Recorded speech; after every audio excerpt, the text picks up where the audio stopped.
এই জায়গাটা কোথায় আপনারা ফুল ভিডিওটা দেখলে বুঝতে পারবেন আশা করি।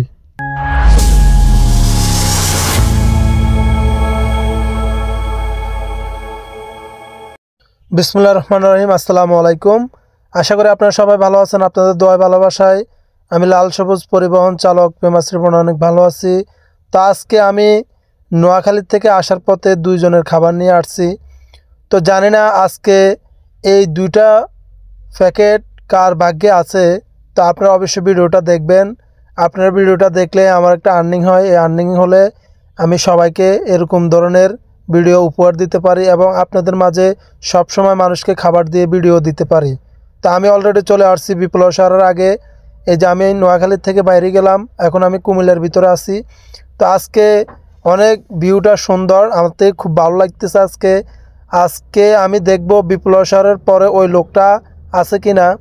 তবে আমি অনেক সময় খাবার নিয়ে আসি কিন্তু তাকে পাই না। তো আজকে আছে কি না আপনারা অবশ্যই ভিডিওটা দেখবেন, দেখলে বুঝতে পারবেন বিপ্লব শহরের লোকটার জন্য আমি সব সময় খাবার আনি কি না। তবে আমি সবাইকে বলি যে আমি সব সময় খাবার নিয়ে আসি, এটা সত্যি কথা বলি, আমি মিথ্যা কথা বলি না। তো আজকেও আমি দুইজনের খাবার নিয়ে আসছি। তো বিপ্লব শহরের পরে আমি সবসময় যে লোকটাকে খাবার দিই, এই লোকটা কোথায় শুয়ে থাকে আপনাদেরকে আজকে এই ভিডিওর মাধ্যমে দেখাবো। আর আপনারা অনেকেই বলেন যে পেমাস রিপন ভাই আপনি এই লোককে শোয়াই রাখি ভিডিও করে টাকা ইনকাম করেন। আসলে আপনাদের ধারণাটা ভুল, আজকের ভিডিওটা দেখলে বুঝতে পারবেন আশা করি। ফুল ভিডিওটা জোরে আমি পেমাস রিপন আছি। এই যে সামনে দেখতেছেন আইল্যান্ড, এই আইল্যান্ডের এখানে ওই লোকটা শুয়ে থাকে।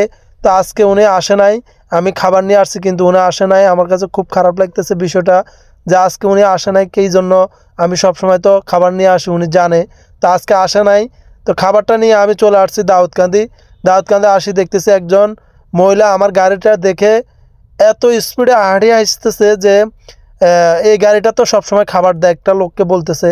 তখন আমি খাবারটা ওনার হাতে তুলে দিলাম।